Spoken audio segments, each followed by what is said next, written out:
Hello everyone, this is Swati Hinglaje. For demo class, my allotted topic is electrochemistry. So let's study few concepts of electrochemistry. So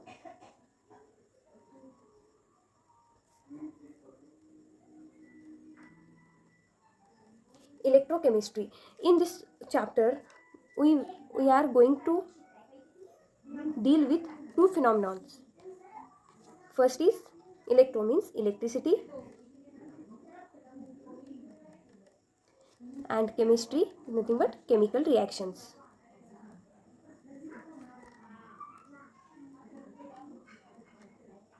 Chemical reactions.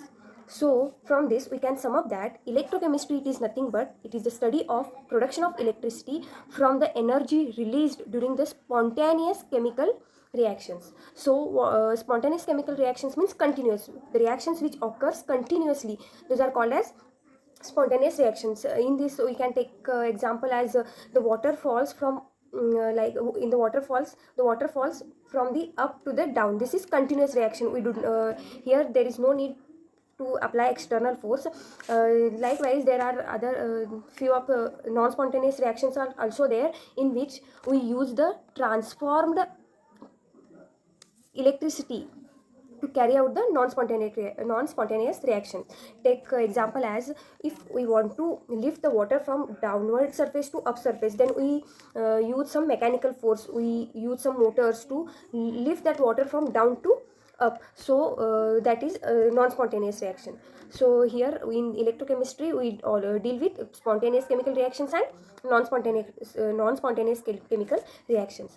So next we the this electrochemistry, whatever the phenomenon is there, the electricity is formed from the chemical reaction. It is usually in our day-to-day life, it is found in batteries, fuel cells, from this we can understand how much it is important, because what everything from mobile to now electronic vehicles, we use battery in everything. So we can imagine that how important this electrochemistry is in our day-to-day life. So in this we will deal with two types of cells. First is galvanic cell, galvanic, or we also call it as voltaic cell or Daniel cell, and second one is electrolytic cell. This galvanic or Daniel or voltaic cell, it is example of spontaneous reactions, and this electrolytic cell, it is example of non-spontaneous reactions. So let's study one by one. So first we will study about the galvanic or Daniel cell. So let's understood the phenomena, how it works. Here we take two half cells. In this, two electrodes. These two electrodes are connected by a battery. This battery supplies the electricity to these two half cells. In this we take a solution, electrolytic solution, we can say. This electrolytic solution, at this side is anode, negative, this is cathode, positive. We know that at anode always oxidation will takes place, and at cathode always reduction will takes place. So at these two electrodes, here it is oxidation, here it is reduction. What is oxidation then? Oxidation is nothing but the when the compound loses its electron, we call it as oxidation reaction, and when a compound gain electrons, we call it as reduction reaction. This solution we have taken as zinc sulfate, and this is copper sulfate. Hence it is a zinc electrode and it is a copper electrode. So these two electrodes are attached by the battery, but the two solutions from which the electrons are going to pass are connected by a salt bridge. We call it as a salt bridge. In this we use KCl electrolyte. What is electrolyte then? The electrolyte is a substance which allows the flow of electricity through them so that it can pass electrons from one solution to another solution. So we use we use KCl here. In this salt bridge, another substance we use, that is agar agar. It is a jelly like substance which we obtain from the algae. So in order to because this KCl is very in the very liquid form, so to stop the mixture of this zinc sulfate and KCl fall into it, we use that jelly like substance so that this KCl should not escape from this salt bridge. So this is the simple representation of these two half cells, in which we have shown that how these are connected to each other. So in this one phenomenon occurs. Wait, here from this solution, as it is oxidation, so this solution should lose 2 electrons, and this is reduction, so this solution will going to gain electrons. So here zinc will lose 2 electrons, therefore zinc plus 2, and at the right hand side, which was first copper, which is deficient in 2 electrons, will gain 2 electrons. So sorry, my bad, here it should be minus charge. Then this copper will become, because here 2 electrons are deficient, when it get 2 electrons, it will become a constant. Then these two reactions usually occur in this Daniell cell. So cell representation for it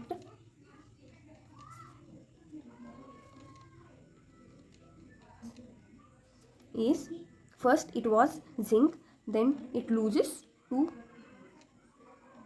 electrons, and first copper, it was electron deficient, then it got 2 electrons. So this is our cell representation for the Daniell cell.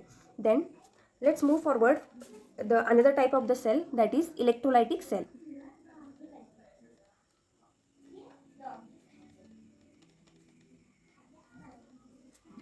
Electrolytic cell. So in this electrolytic cell, we do not use here 2 half cells. Here we use 2 electrodes at the same cell. So it is anode, it is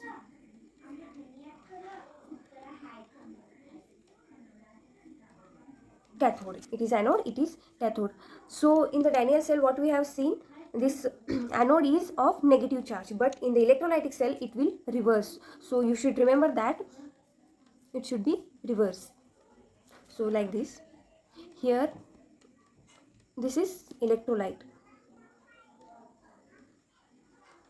So what is electrolyte? We have learned about that. What is electrolyte? It is nothing but a substance which which allow the flow of electricity through it. Here we can take example of a NaCl.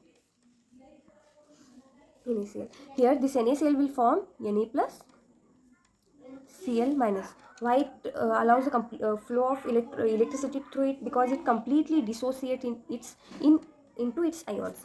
So the whatever the negative charges are there start flowing towards the oppositely charged electrode, and whatever the positively charges are there are start running towards the negatively charged electrode. Hence this is the working of electrolytic cells. It is I'm extremely sorry, it is connected by a battery.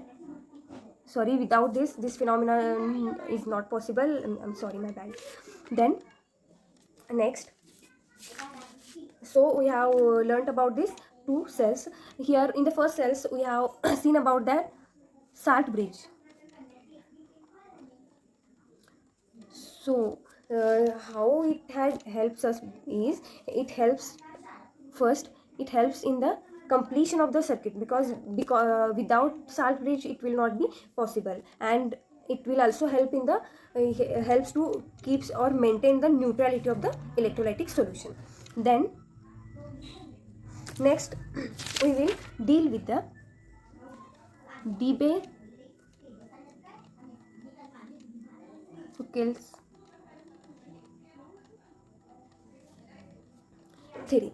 In this we are going to deal with the 5 postulates of Debye and Hückel, which is given in 1923, and this is a modern theory of strong electrolytes. So let's see one by one. So let's see the postulates one by one. The first postulate is the strong electrolytes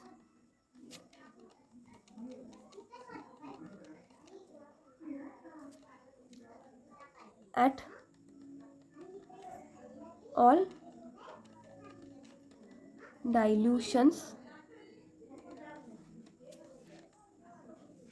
dissociates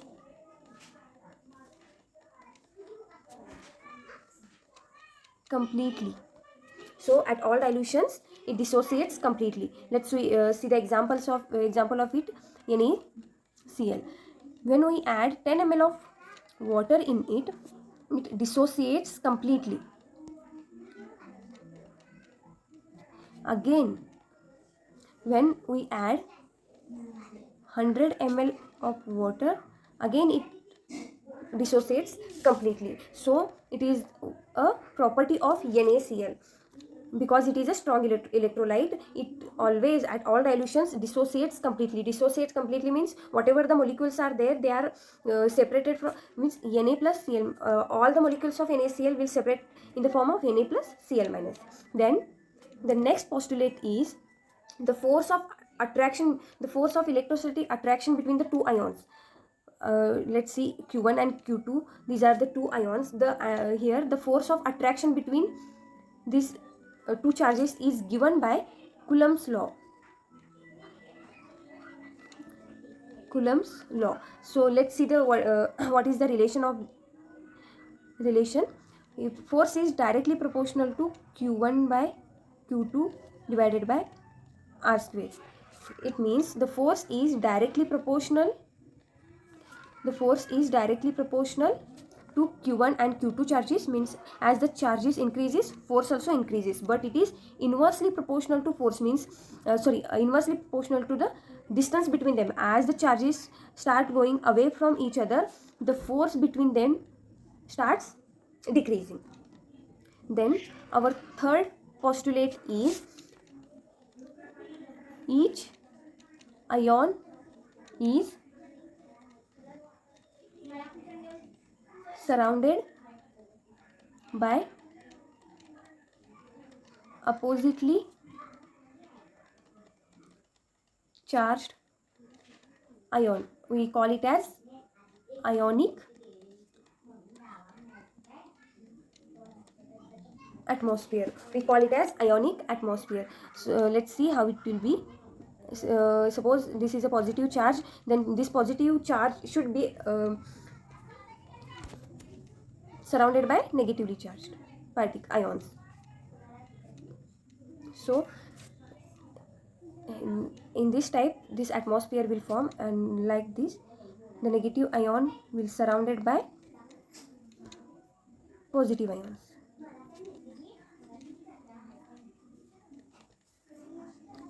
Here, whatever the atmosphere is formed, it is called as ionic atmosphere. So our fourth postulate will be decrease in equivalent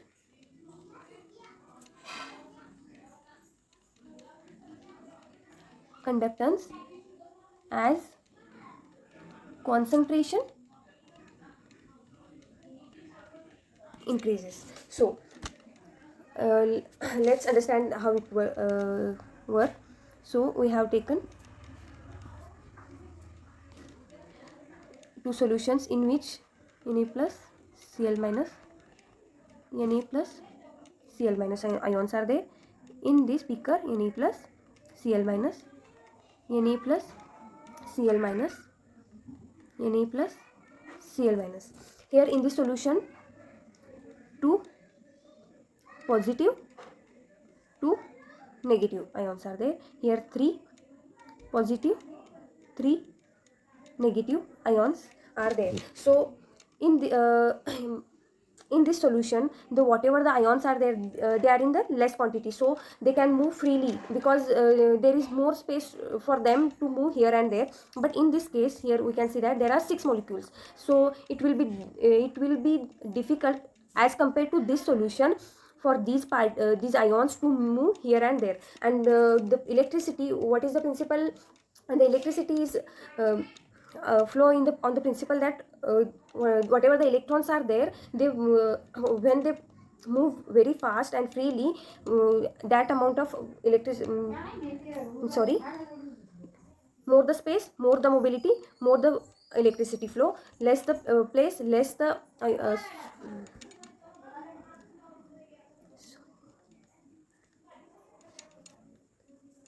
less concentration, ions move freely, more mobile. More concentration, ions not move freely, therefore less mobile. Hence in this solution, electricity will flow fast as compared to this solution. Therefore the conductance, more the passage of electricity, more the conductance, less the passage of electricity or free electrons, less the conductance. So next we will see our last postulate. The force acts on the whatever the mobile ions are there. What are the forces acting on this? So force acting on mobile ions. So first, electrostatic force, and second one is viscous drag. So electricity, we saw in the fourth postulate that the more free the ions, more the electricity flow, more the electricity flow in it. And viscous drag, it is nothing but it is depends on the concentration. Again, more the concentration, less mobility, because it is related, viscous is related to the mobility of the ions. Therefore resultant force will be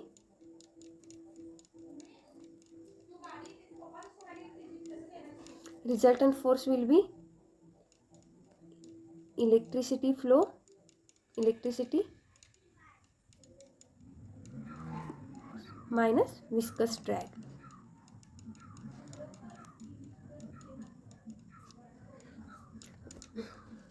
So this is all about the 5 postulates of the Debye-Hückel's theory. The last concept is equation for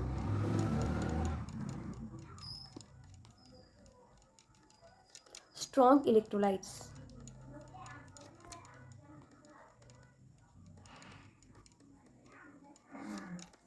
Equation for strong electrolyte. So first we should know what is strong electrolyte. So strong electrolytes are the substances which dissociates almost completely the substances which dissociates almost completely in the solution, those are called strong electrolytes. And likewise the substances which partially dissociates into its ions are called weak electrolytes. So today we will see about a few examples of strong electrolytes.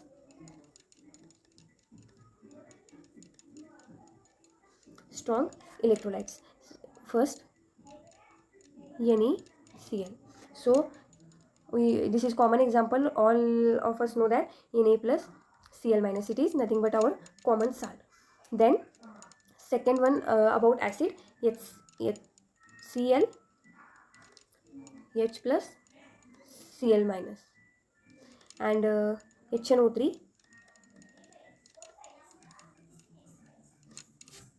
H plus plus NO3, sorry, NO3 minus.